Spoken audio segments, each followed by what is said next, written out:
This is the Chiefs official podcast network. Take advantage of the day. When you get an opportunity in this game, you make a play. The playmakers on three. 1, 2, 3. Touchdown, Kansas City! The Chiefs are right in the thick of it, baby!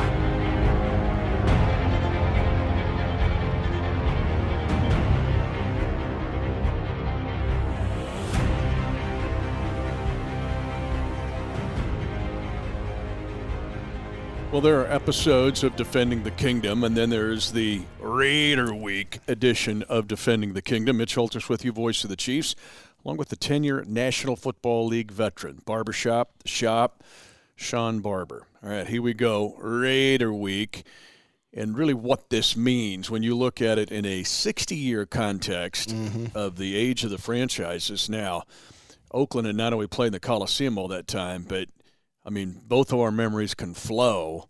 Even if you go back to the old AFL days, that late NBC game, Charlie Jones and Al DeRogatis and Lenny Dawson against and Otis Taylor against Ben Davidson. But even in recent years, what it has been and meant. I don't care if it's Richmond against James Madison, Smith Center against Phillipsburg. To have a rivalry, to play this game with a rivalry, what say you? Man, as a former player that's been in the locker room and to understand how quickly the focus goes from the former week's opponent to Raider Week, it's like the air was different. It's like the food tasted better at lunchtime. The practices got a little bit longer because the coaches wanted to make sure they fine-tuned all the details. The anticipation and the intensity about practice. The thud drills got a little bit tougher. We stripped the ball a little bit with a little bit more tenacity to get our guys ready. Everybody just focused in and honed up their skills a little bit. You wanted your weapons to be a little sharper going into Raider Week. Every time I had a chance to line up against the Raiders when I was here with the Chiefs. To have a rivalry, though, to play this game with rivalry, any rivalry, to me is a blessing. We take it for granted. And there's some franchises in the league that really don't have that rivalry, whether they've been moved around or late coming or they switch divisions, like even Seattle. Seattle's in the AFC at one time in our division. Then they ship them out to go to the NFC West when Houston came into being in 2002. But to me, there's just something to have it special. Our first quarter here is on it's Raiders Week. But to have something like this, to me, makes the experience of being around our Chiefs team all the more. And in the history of the teams, right? The number of players that have been a part of the history of the Kansas City Chiefs that also have been a part of the Raiders. When you look at some of that historic Hall of Fame level players have been in each organization, and the battles for talent between the Lamar Hunts and then the Al Davises about whether it's a coaching staff, whether it's a scout, a player, the son of a scout, whatever it is, it seems like two Wild West gunslingers, guns ablazing, pointing at one another and thinking who's going to flinch first to make the call. The Raiders versus the Kansas City Chiefs. Man, you didn't say it. It's Raider Week. And to me, this almost feels like the Gruden Bowl. And here's why. He's got a young team. I'm kind of impressed with him. What they showed Monday night against the Broncos, they had 3 first-round draft picks. I mean, they've been trading dudes for picks. So I was impressed with this young team. But somehow, to me, Gruden has got to convince his guys, one, the Chiefs aren't that far ahead of us. That's what they're saying inside their fort, I am predicting. The second thing here, Barbershop, to look at is the fact that after this game, okay, this is the last year in the Coliseum, but after this game, Gruden and the Raiders do not go back to the Coliseum to play until November the 3rd. They go on the road 4 out of 5 weeks. They have a bye week. Their home game, so to speak, is in London. After this game, these dudes are shipping out. You talk about till like Veterans Day. Man, you talk about defending your home field advantage. It's kind of like they got to split the season up into 2 seasons. They have these first 2 games to get out to a fast start, to make an impact, to make it known, hey, AB might not be around, but we're still a team to be reckoned with. We talk about AB, it's one of those things where you talk about addition from subtraction. How can you add to your team's focus by subtracting a distraction? And I think that's the final straw that led to AB having his walking papers there. He was just such a distraction, practice field, out in social media, on Twitter, Facebook, everything, that the organization, we would be a better team. He is by far, and everybody, one of the top three. I think everybody would say he's a top 3 wide receiver talent in this league, but also maybe one of the top 3 distractions in this league. And when it comes to playing this game, you need everybody tuned in, ready to go, all systems go, guns a-blazing when it comes time to play on Sunday. And I think he was causing so much chaos in that organization that Coach Gruden said, hey, we just got to move on. And move on they did. On against the Denver Broncos, we saw a different Raider mentality. We saw an aggressive explosion offense, a quarterback with a fast trigger. We saw a nasty, tenacious defense. Burfett is letting it be known he's still in the middle. Hard-hitting safety. Too bad he's lost for the season, but they got some character. They got some skilled players and some guys on that defensive side of the ball that's ready for their season to be now. You know those weight vests you wear when you work out? Kind of sometimes you can put on those. It's like they took that off. Oh, yeah. That's what it reminds me of when I saw them play. All right, enough about them. We'll get to them a little bit later in the third quarter. We end the first quarter, which was focusing on Raider Week and what it means. Second quarter, dealing with the Chiefs, and that is week 1 to week 2. You always hear football at every level talk about week 1 to week 2. Who improves, who makes a great performance a habit, who makes a good performance great, who makes an average performance good. When you look at a Sammy Watkins, I mean, that was a great performance, the best in the league by any wide receiver. Now what do you do the next week? A McCole Hardman with the injury to Tyreek Hill, no catches, 1 target. What do you do the second week? And we can do this with everybody around the team. Yeah. What is there to this week 1, week 2 thing, and how do you make it a habit? I think, man, Frank Clark said it. It's the leadership. It's going out here on the practice field and knowing there's a job to be done, and there's a way to do it. You do it every day at practice with you demand it from yourself first and foremost, but then you got to demand it from your teammate. You got to demand that everybody comes to this practice field with a goal of getting better and better, perfecting their craft, so that defense can come together. I think they were happy with the win, but I think a lot of guys was disappointed with the amount of points they gave up to a team that I think they felt that they were dominant. They were much better than Jacksonville's offense, and they don't feel like the scoreboard showcased it. And I like to see that edge, that little chip on the shoulder still, even after a win, a great showcase in week 1, a splash interception to kind of seal things off. But he came out that locker room was still edged. No, I'm not satisfied. I'm still hungry to go out there and show these guys what this defense will really look like once we arrive. Biggest positive to me in the Jacksonville game, and can it carry over to Oakland, was this defense showed the propensity to swarm. Yeah. I even had people who aren't inside the Chiefs fort across the country that watched the game, because there's interest now in the Chiefs nationally, that said, ooh, your defense looked different because they were swarming to the ball. I want to ask you about that. But then also this front. I'm going to go front to back with this defense. 8 guys played up front. 8 different dudes were rotated in, and when I watched the tape, all 8 guys contributed.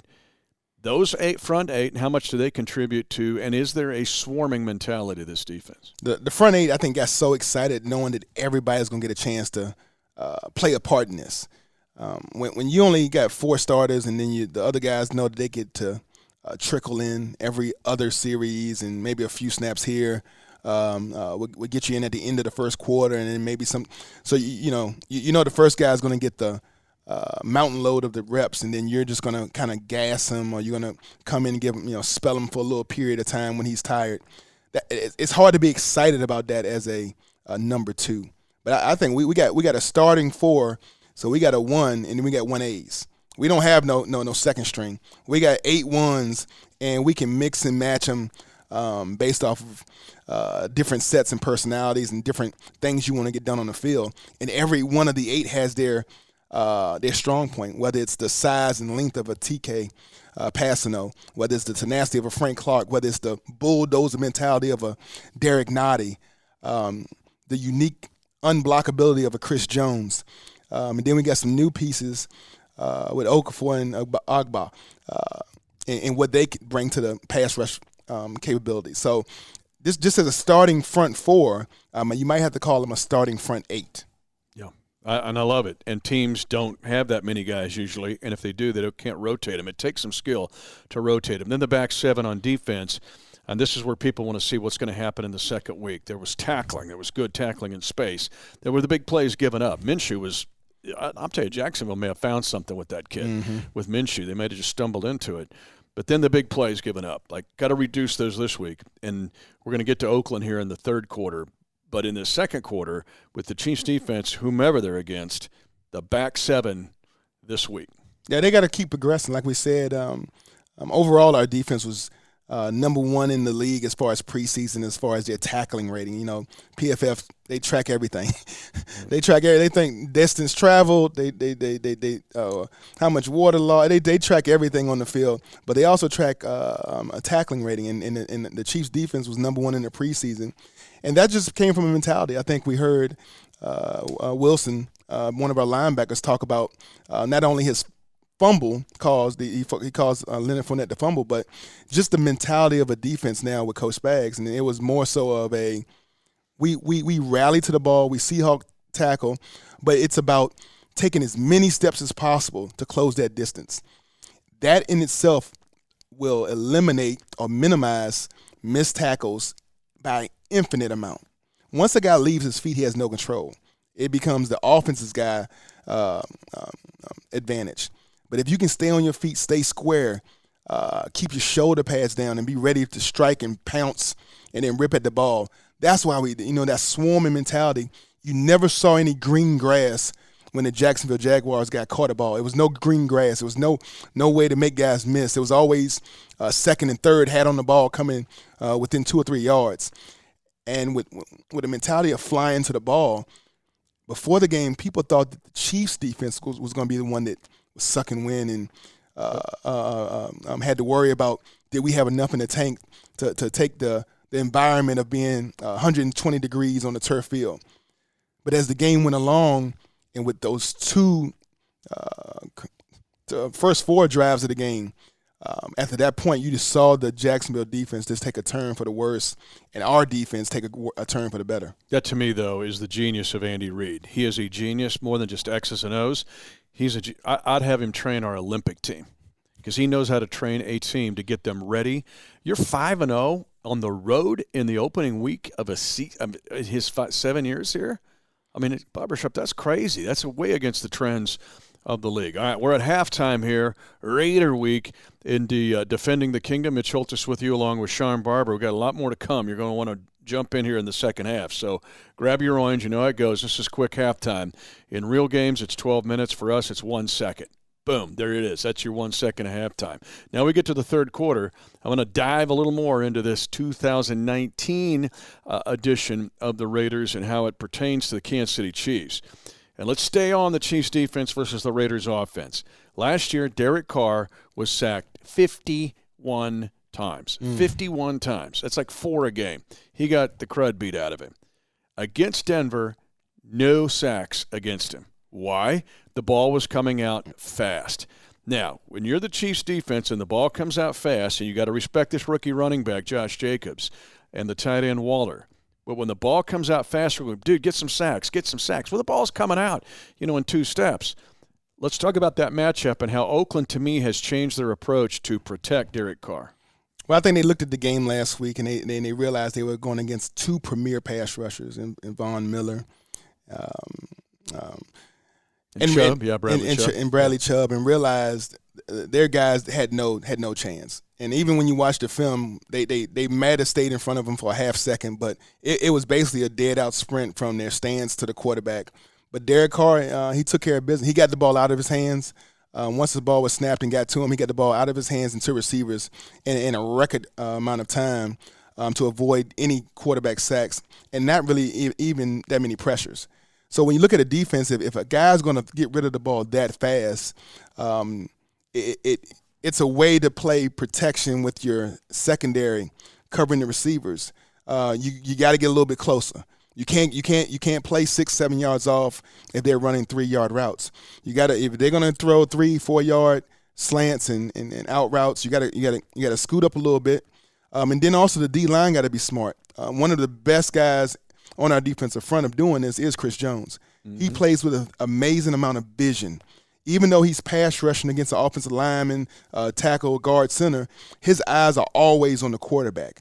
And when he sees that ball being loaded, he stops pass rushing. He gets himself sit into a passing lane, and then he gets those big paws up to create batted balls and knockdown balls. So I would guess we're going to see a lot of delayed blitzes, delayed rushes, guys kind of preparing for that ball to come out so fast and getting your body and set in a passing lane and getting your hands up. And with that, you also have to have a couple guys that are not doing that and are kind of coming off that edge in case he decides to hold it or he reloads it so that we can get some immediate pressure on him. So I think it's just a different mentality of pass rushing, being aware of the three-step and the quick game. And then when you blitz, realizing they do have Tyrell Williams is capable of getting behind the defense and making a play. This new tight end has kind of come from nowhere. Darrell Waller has shown that he has a propensity to be able to get vertical, and he has some great athleticism. And those guys, they made some plays down the field to keep you from getting all 11 guys up in the box. But it's just a way of going at it. I think we have to really look at that film, and if that's the format and that's the philosophy of the Raiders' new offense, we got to do some things a little differently defense to counter it. And another thing that I always tell people at camp to watch OLDL because it's footwork, it's punch, it's counter punch. To me in this game too, because the ball's coming out so fast from the Oakland Raiders, is that who wins that 2 to 4 yard battle. If I'm going to press you and play you tighter, then I've got to get a punch on you. It's my footwork's got to be clean, because if I miss the punch or I get a misstep or whatever, and you talk about Tyrell Williams, even if it's a short throw, now he's past me and he's in space against, maybe I've got a guy back, maybe I don't if you're cover zero. And all of a sudden now you got a big problem. So how it's hand placement, it's hit, move, feet. It's collegiate wrestling to me on the outside when you're playing that tight coverage in that 2 to 4 yard range. Yeah, and that's what the corners. I mean, our secondary coach Sam Madison has done a great job. I mean, that's kind of like been his game his whole career. Yep. A shadow corner guy, long arm. Not always a guy who's had top end speed, but he's such a veteran about knowing how to be patient with your progression. Not having to explode out of your back pedal, but using your hands to reroute and adjust routes and realizing the delivery of the ball, where it needs to come, able to get his hands and his eyes back on the quarterback in certain zones. So I'm sure having his leadership in that DB room is going to pay amazing dividends off on the field come Sunday. Yeah, assign a line attack just because they move guys around. Waller moves around like they move Kelsey, like we move Kelsey around. So that means, he's out here. Now what does that mean? Because you got to sit there. I'm a corner. Now I'm staring at a tight end who is outside the numbers and who does not motion back inside. So to me, it's you got your assignment. I got to align, but then I got to play with an attack mode. I can't be thinking too much, or I'm also in big trouble. Yeah, a 6'6" tight end lining up out at the numbers. It makes you not want to play zone as much, right? Because you don't want that matchup against your corners. But if you start matching up with man with that guys, it gets interior linebackers out, in space way too far out. So you got to do a little bit of both. You can't be predictable. You got to be able to play a little man, little zone, bring some pressure, do everything we've been doing. But this is like you're saying, be on your keys, know your alignment, know your assignment. But then when the ball is snapped, everybody has. They say Mike Tyson. Everybody has a game plan until that first punch. Same thing in football. That offensive playbook looks really good until our defense smacks them in the mouth, and then you have some guys dropping some balls, worrying about being hit, and that's when that aggressive that aggressiveness that Frank Clark talks about so much, that intimidation factor, that sometimes you can't account for that. There is no time clock or no measurable that accounts for that intimidation factor, and I know that's where he wants this defense to be. Numero uno, number one in the league when it comes to intimidating offenses. Still in the third quarter of this edition of Defending the Kingdom, which is Raiders Week edition of Defending the Kingdom. Mitch Holthus with you along with Shawn Barber, and we appreciate you. So many people have come back saying, hey, we love to listen to you. You drive us home. We want to listen to the whole thing as we drive around before we go into the garage or whatever. All right, because before we go to the fourth quarter, I want to talk about the Chiefs offense. Patrick Mahomes last week had to play with the ankle. They took a look at it. He just gutted it out there. Excited to see what Shady McCoy was able to do along with Damian Williams. Great tag team there. The ability of this offense to absorb the Tyreek Hill injury, meaning Coach Reid engineers his offense and engineers his personnel working with Brett Veach to be, you say next man up, but that doesn't always mean, hey, Barbershop's out, Holthus is in, or vice versa. This means a whole bunch of guys can step up for Tyreek Hill. What about Mahomes gutting through the ankle issue last week against Jacksonville, and the fact that you saw Shady McCoy and Williams with a nice tag team, and then the whole, maybe it's next men up for Tyreek Hill. I like that sound better. I think it's going to take more than one person to replace what Tyreek Hill brings to his offense. Taking the top off the end of a defense, the amount of respect, eyes from the safety. Safety was almost scared to shade too much away from him because you had to be ready to help somebody on a go route at any moment from Tyreek Hill. But Mecole Hardman, he brings that same top-end speed to the game, so he can kind of get into that same role of causing a little bit of a shakiness in the secondary for the Raiders when it comes to being just man-to-man. They don't have the fastest secondary. They don't have guys that can really just turn and run. That's where they struggle. They try to replace that with being physical. They want to use physicality to keep you from going vertical, keep you at the line of scrimmage, jam and reroute, and then throw your timing off. But we've had guys that excel at their release. That's one thing I think the Cheetah was underappreciated, undervalued for his release. At times almost unguardable because you couldn't get a hand on him. And then you referred to the running back position. And we had a good core going into the season. We felt great about it, so good about it. We was able to let Carlos Hyde go to another team and be very productive because we were so comfortable with having Darwin Williams and Darrell Williams still in the fold. And then we see Shady McCoy come into the building, and it's almost like he never missed a step. Nope. Like he's been a part of this offense, dreaming about it every day while he was at Buffalo. Can't wait to get back to Andy Land so I can get that one-step cut. He's always had that deadly 1-2 step and plant, and he used it early and often. Over 80 yards on average of 8 yards a carry on a number of carries, man, and showing that he still has a lot left in the tank.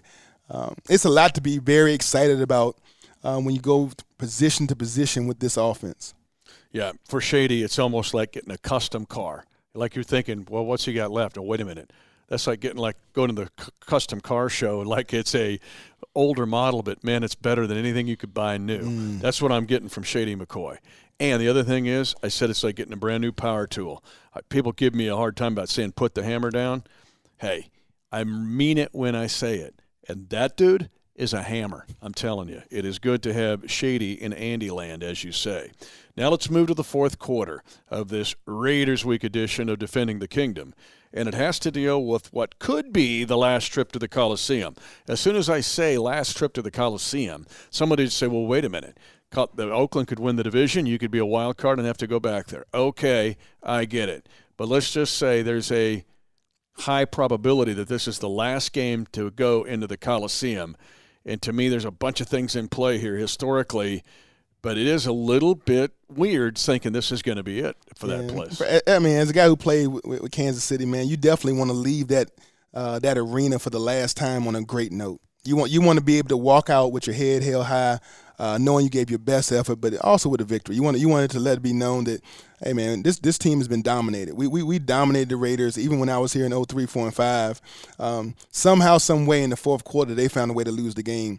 Or we just found a way to embarrass them the entire 60 minutes. But either way, we knew we was going to walk out of that fight with the L. I mean, with the win and giving them the L at the end of the day. So I think most of the players, like we said, we had some new guys to the kingdom, but I think it's important that they know and learn the history of this Raider-Chiefs rivalry so that they know the importance of ending this last trip to the Coliseum on a very, very high note and a deafening win for Chiefs Kingdom. Couple things here, and I remember that field sets below sea level, so I remember the 0-2 game where there's a monsoon. They got us in that one, but I also remember there was sewage coming up from the bottom of the field. And our guys talking about it. Eric Hicks, I mean, where guys are getting like hepatitis shots or something after the game. That was pretty crazy. And then last year, the bathroom backed up, but that's a whole nother matter. What is a practical matter in this game to me, though, and the coach talked about it earlier in the week, and I'll ask him right before the game when we do our pregame on the radio network, and that is the playing surface. Yeah. Okay, even if it's sun shining in this game, that there's a slick surface to it because it sits below sea level. Yep. The other thing is Tom Melvin is the tight ends coach of the Chiefs. Well, his cousin is the manager of the Oakland A's. I saw Tom earlier this week, and I said, I'm mad at your guy because I said the A's should be out of it by now, and let's just seed that thing to grass and A's play on the road the rest of the time. He said, no, the A's are mad at us because we're tearing up their infield. I mean, honestly, when you look at it and think about it, this is very unique. Mike Shikini, we know Mike, VP for the Chiefs, brought up something. This could be the last game in the NFL ever played on a Major League Baseball field. Yeah. And they almost used to be. Giants played at Yankee Stadium. The Bears played at Wrigley Field. 49ers played at Kezar Stadium or whatever, or Candlestick Park. And now all of a sudden, to play in the Coliseum on this surface is something more than just some nostalgic look back. Yeah, you got to get – it's something you got to pregame. You walk the field. The trigger points, the traps and where it goes from grass to sand to grass, and you lay out, all right, if I'm in this position of the field, I got to be ready when I'm backpedaling, transitioning from my backpedal to plant to make sure that, half my studs in grass, half of them in dirt. You always got to keep they say you keep your feet under your shoulders. You got to keep your footwork within the framework of your shoulders, or you'll end up slipping and falling. And we know in defense, man, one slip and fall, we seen what we did to Jags for last week. One slip and fall missed tackle leads to a receiver having a career record game with how Sammy Watkins handled the Jaguars. But this stadium it is a classic. It's going back to the Roman era, the Coliseum, against all odds. All of that is being brung up, and it will be seen as a clash of the Titans, and the Raiders versus the Chiefs. Is for the ages. It's two great story franchises that have so much history, so many passionate fans. And that's a whole nother show talking about some stories I got about some of the things I heard from Raiders fans as we warmed up. And when I talk about a Raiders fan cursing me out, I'm not talking about a grown man or a grown woman. I'm talking about a 5-year-old, 7-year-old, 10-year-old little girl who looks like she's the nicest, most innocent thing. And when she opens her mouth and calls me you know what, I'm like, man, I really realize what the black hole is all about. Raider Nation, it's part of their culture. They feed into it. They love the Darth Vader helmet and the skull and crossbones, the spiked necklaces, and as a player, I loved it. I loved being in that atmosphere because I knew at the end of the game when I won it, and it was early fourth quarter, and we're up by 10, and their fans have to walk out because they know that the game is over. They're not gonna get the ball back. And I love seeing those same fans. And they're like, where's all that now? Where all that talk at now? Man, it just takes me back, man. I get the goosebumps going. It's Raider week. Well, you talk about Roman Coliseum. I think we have Russell Crowe. If you go back to the movie The Gladiator, Patrick Mahomes is Russell Crowe. He's Maximus. Patrick Maximus Mahomes going to the Coliseum. The other thing I think about, too, is Brandon Flowers with the pick six, putting his foot on the ball and flexing both biceps, and the picture where we counted 21 fans in the stands flipping him off as he was doing that in the black hole. 21s. It was bird hunting season. Lots of birds in the stands. We're going to close this way. The fact that Andy Reid's division dominance. I've done some other I brought this up on the Minute with Mitch and some other shows. 21-3 is Andy Reid in the last 4 years in this division. Nobody, no team, has had a better interdivisional record. Those 3 losses have all been on Thursday nights, including the Coliseum in 2017, where they got 7 chances to win it, like the 1972 Soviet versus U.S. basketball game where, nope, not good enough, let's do it again. The point is, continue division dominance. You saw it with Andy. He actually dominated the NFC East when he was in Philadelphia. Right now he's doing the same with the AFC West. I don't want bulletin board material. This isn't bulletin board material. It's just fact. But you got to stay on it. We already have known that Oakland is a worthy enemy. But continue division dominance. Be great, dominate. Simple. Like Frank said, man, we got a legacy to live up to. Ballers, shot callers, playmakers. What Frank said, playmakers going to make plays, right? Ballers are expected to ball out. He's a leader. He's a man amongst men, and I can appreciate him on every level of his intensity, his manner, his mannerisms, his skill level.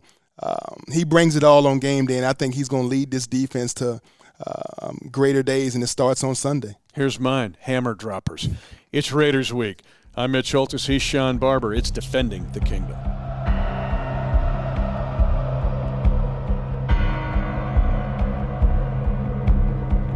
Thanks for listening to the Chiefs Official Podcast Network. 10-5, touchdown! Lock it down! And the celebration begins at Arrowhead.